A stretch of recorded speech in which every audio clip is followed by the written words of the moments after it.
three things that are extremely important that I think, regardless, it's really difficult to get any language in these buca payer contracts any longer.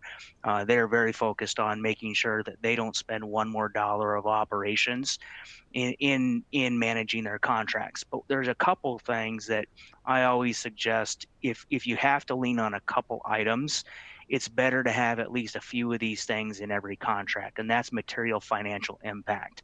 That is one piece of language that every contract needs to have. And what that's saying is, payer, you can go do what you need to do. We're going to go do what we need to do. But if you're materially impacting the relationship somewhere in between the signature of this document and the next time we renew, we got to have a platform that we can come together and talk about that. So that's that material financial impact language that's so important. The other thing is some sort of AR protection. Is your denials, Mm. is your medical record requests, is your clinical reviews, all of these elements that drive up our AR.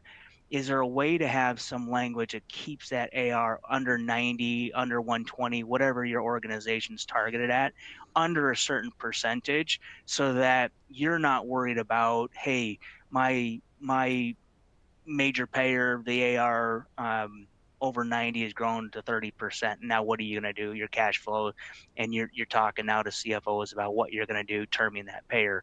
So that's very important, but that is a very difficult one to get in contracts. And then I'd say the third one, really, if you can have JOC language, Joint Operating Committee language in each contract, that is very important, because at least then they have to sit in front of you on a monthly basis or quarterly basis and at least talk to you, face to face, or, obviously we use Zoom, Teams, or whatever programs we're using in order to communicate with each other. But at least you're having that dialogue, and it's not hiding behind the veil of a contract or some sort of a technology. You're having to come to those meetings, and you're having to relay and talk about, why did you deny this? This is not inside your policy. You shouldn't be denying this. We Mm. notified you. We notified you within time. Why is this one outside? You have ASO clients. Well, those ASO clients still have to abide by this contract. So I would say those are the three main reasons we try to stay upfront in combating some of these denials.